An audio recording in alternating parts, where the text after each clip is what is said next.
तो how to learn में मैं मंटू आपका स्वागत करता हूं। दोस्तों आज मैं आपके लिए लेकर आया हूं आयत रेक्टेंगल से कुछ क्वेश्चंस जो अभी आपके सामने सॉल्व करूंगा। आपको ज़रूर समझ में आएगा। हमारे वीडियो में लगातार बने रहें, बहुत कुछ है बताने को। आप बस हमारे वीडियो में पूरे अंत तक देखें। तो फर्स्ट नंबर क्वेश्चन है, किसी आयत की लंबाई 5 सेंटीमीटर और चौड़ाई 8 सेंटीमीटर हो तो आयत का क्षेत्रफल क्या होगा। तो दोस्तों हम पहले नंबर सवाल को सॉल्व करने चलते हैं। यहाँ पर सबसे पहले आप देख रहे हो आयत का लंबाई 5 सेंटीमीटर और चौड़ाई 8 सेंटीमीटर दिया हुआ है। आयत का क्षेत्रफल पूछ रहा है, सीधे आप आयत का क्षेत्रफल का सूत्र लगा दोगे। आयत का क्षेत्रफल लिख लिए।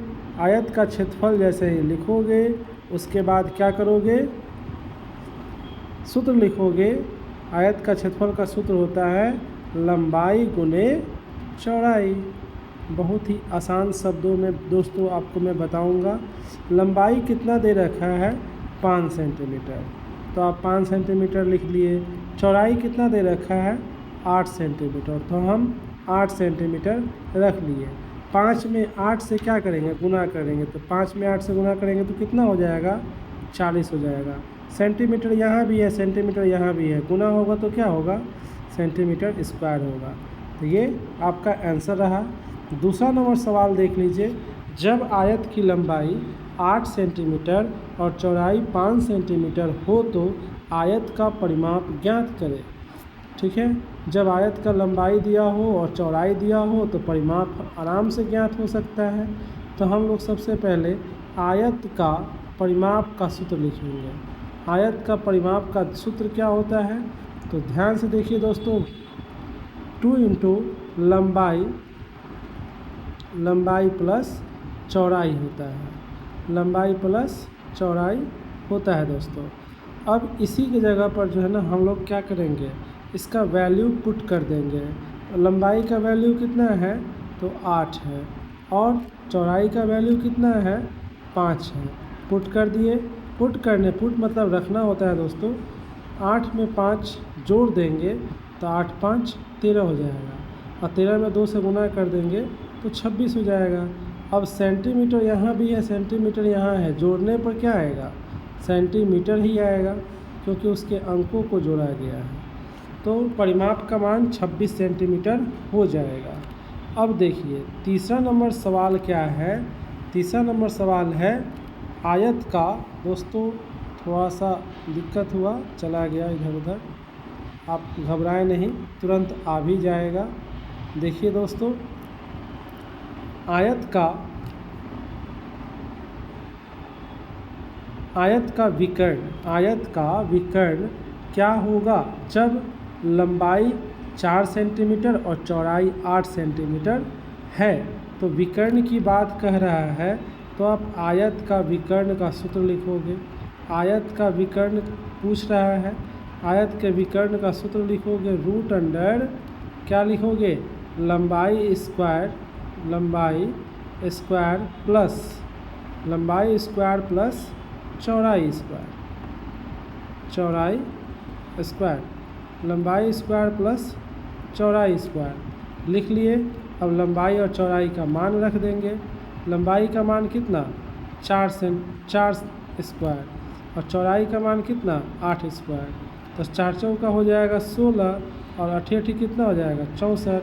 अब 16 और 64 को जोड़ देंगे, 4 6 10 का 0, हाथ में 1, 6 1 7 और 1 8, 80 आ गया।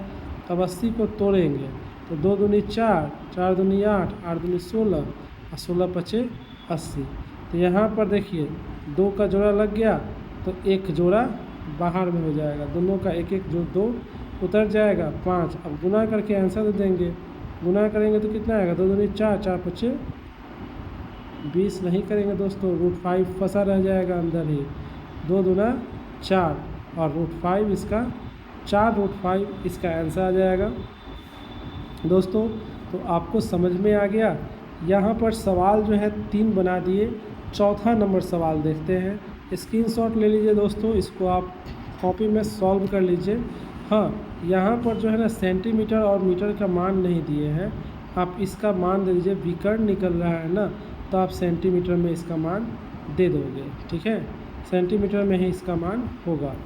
अब जो है चौथा नंबर सवाल की तरफ चलते हैं। चौथा नंबर सवाल क्या कह रहा है वो देखिए। आयत का क्षेत्रफल 54 सेंटीमीटर स्क्वायर और लंबाई 9 सेंटीमीटर है, तो आयत का चौड़ाई ज्ञात कीजिए। आयत का चौड़ाई पूछ रहा है, सीधे हम आयत का चौड़ाई का हम क्या लिखेंगे, सूत्र लिखेंगे। आयत की चौड़ाई, आयत की चौड़ाई, तो आयत की चौड़ाई बराबर क्या होता है, सीधा सीधी जान लीजिए।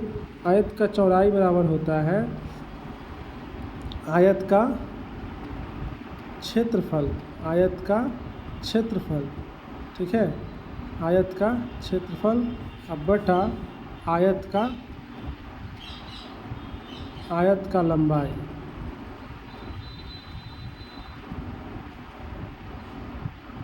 आयत का लंबाई समझ में आया। अब जो है आयत का क्षेत्रफल का वैल्यू कितना है, 54 है, लिख दीजिए 54 सेंटीमीटर स्क्वायर। और यहाँ पर लंबाई कितना है, 9 है, तो 9 सेंटीमीटर। अब इस सेंटीमीटर से सिर्फ इसका वो स्क्वायर कटेगा, लेकिन सेंटीमीटर बचा हुआ रहेगा, और 9 से ये भी कट जाएगा, 9 छक 54, और इस तरह से 6 सेंटीमीटर इसका आयत का चौड़ाई का आंसर आ जाएगा। दोस्तों आशा करते हैं आपको यह समझ में आ गया होगा। अब हम चलते हैं इसके सूत्र को बताने। सूत्र को ध्यान में देखिएगा दोस्तों। देखिए जैसा कि सूत्र यहाँ पर दिख रहा होगा आपको, सूत्र में है, सूत्र क्या है वो देखिए। आयत का क्षेत्रफल बराबर होता है लंबाई गुणे चौड़ाई। आयत का परिमाप बराबर होता है 2 × लंबाई प्लस चौड़ाई। आयत का विकर्ण बराबर होता है √अंडर लंबाई स्क्वायर प्लस चौड़ाई स्क्वायर। आयत का लंबाई का सूत्र होता है आयत का क्षेत्रफल बटे आयत का चौड़ाई। आयत का चौड़ाई बराबर सूत्र होता है आयत का क्षेत्रफल बटे आयत का लंबाई। अब जो है साइंस में देखेंगे पदार्थ कितने प्रकार के होते हैं, यहाँ लिखने की बात कहा है, हम लिख देंगे। पदार्थ 3 प्रकार के होते हैं, और तीनों को लिखेंगे। पहला तत्व, दूसरा यौगिक, तीसरा मिश्रण। पदार्थ की अवस्थाएं, पदार्थ की कितनी अवस्थाएं हैं लिखे, तो पदार्थ की 5 अवस्थाएं हैं।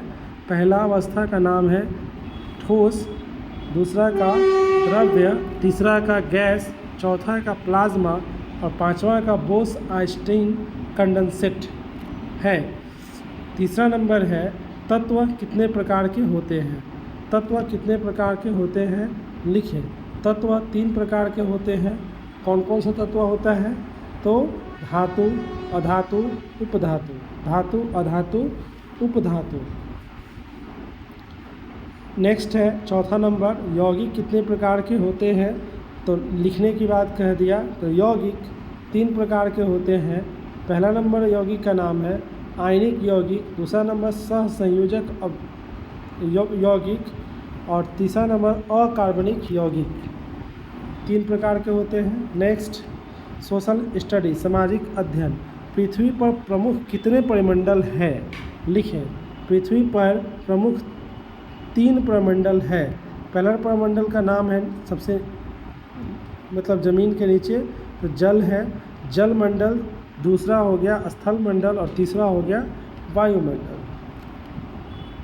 दूसरा नंबर क्वेश्चन है पृथ्वी पर कुल कितने महादेश को ही महाद्वीप कहते हैं, कितने महाद्वीप है लिखें। तो यहाँ लिखेंगे पृथ्वी पर कुल 7 महादेश है। पहले महादेश का नाम एशिया है, जहाँ हम लोग निवास करते हैं। दूसरा है अफ्रीका, ठीक है, अफ्रीका। तीसरा है यूरोप, चौथा है उत्तरी अमेरिका, और पांचवा है दक्षिणी अमेरिका, और छठा है ऑस्ट्रेलिया, और सातवां है अंटार्कटिका। ठीक है दोस्तों, अब हम यहाँ इंग्लिश ग्रामर में कुछ पढ़ेंगे। जैसे टेंस का पहला भेद प्रेजेंट टेंस, और प्रेजेंट टेंस का पहला भेद सिंपल प्रेजेंट टेंस है।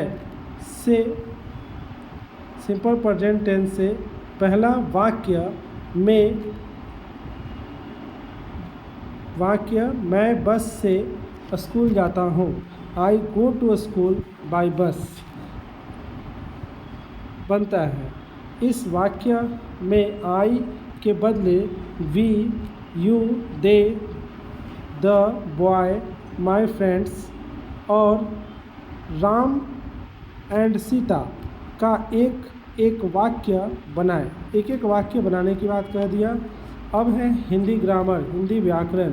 हिंदी ग्रामर में वर्ण किसे कहते हैं इसके बारे में चर्चा किया गया। किसी भी भाषा की सबसे छोटी इकाई को वर्ण कहते हैं। दूसरा है वर्णमाला किसे कहते हैं, वर्णों के समूह को वर्णमाला कहते हैं। तीसरा है वर्ण के कितने भेद हैं। वर्ण के कुल 2 भेद हैं। पहले भेद का नाम क्या है, स्वर वर्ण, और दूसरे भेद का नाम क्या है, व्यंजन वर्ण। ठीक है, स्वर वर्ण को अंग्रेजी में वॉवेल कहते हैं और व्यंजन वर्ण को हिंदी में, इंग्लिश में कॉन्सोनेंट कहते हैं। दोस्तों अब यहाँ पर बच गया टेंस की बात। हमें आपको बताना था कि टेंस में आपको कैसे जो है बनाना है सेंटेंस। देखिए दोस्तों, जैसे हम यहाँ आपको बता देते हैं। जैसे यहाँ पर लिखा हुआ था एक sentence, I go to school by bus. ठीक है, ये आसान था, आप लोग बना लिए होंगे। आई गो टू स्कूल बाय बस। तो और कुछ विशेष नहीं करना है दोस्तों, ये आई को जो है ना हटा देना है और यहाँ पर आपको वी लगा देना है, फिर यहाँ पर यू लगा देना है, फिर यहाँ पर जो मतलब यहाँ दिया हुआ है, दे दिया हुआ है तो दे लगा दीजिए।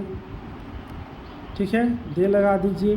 फिर इसी तरह से द बॉय अगर मन करे कि रख दे तो द बॉयज़ लगा दीजिए, द बॉयज़ लगाइएगा दोस्तों। फिर माय फ्रेंड्स, ये सब लगाकर ये जितना सेंटेंस है, यही रेड वाला सेंटेंस पूरा में भर देना है। ठीक है दोस्तों, आशा करते हैं हमारा यह वीडियो आपको पूरा समझ में आया होगा।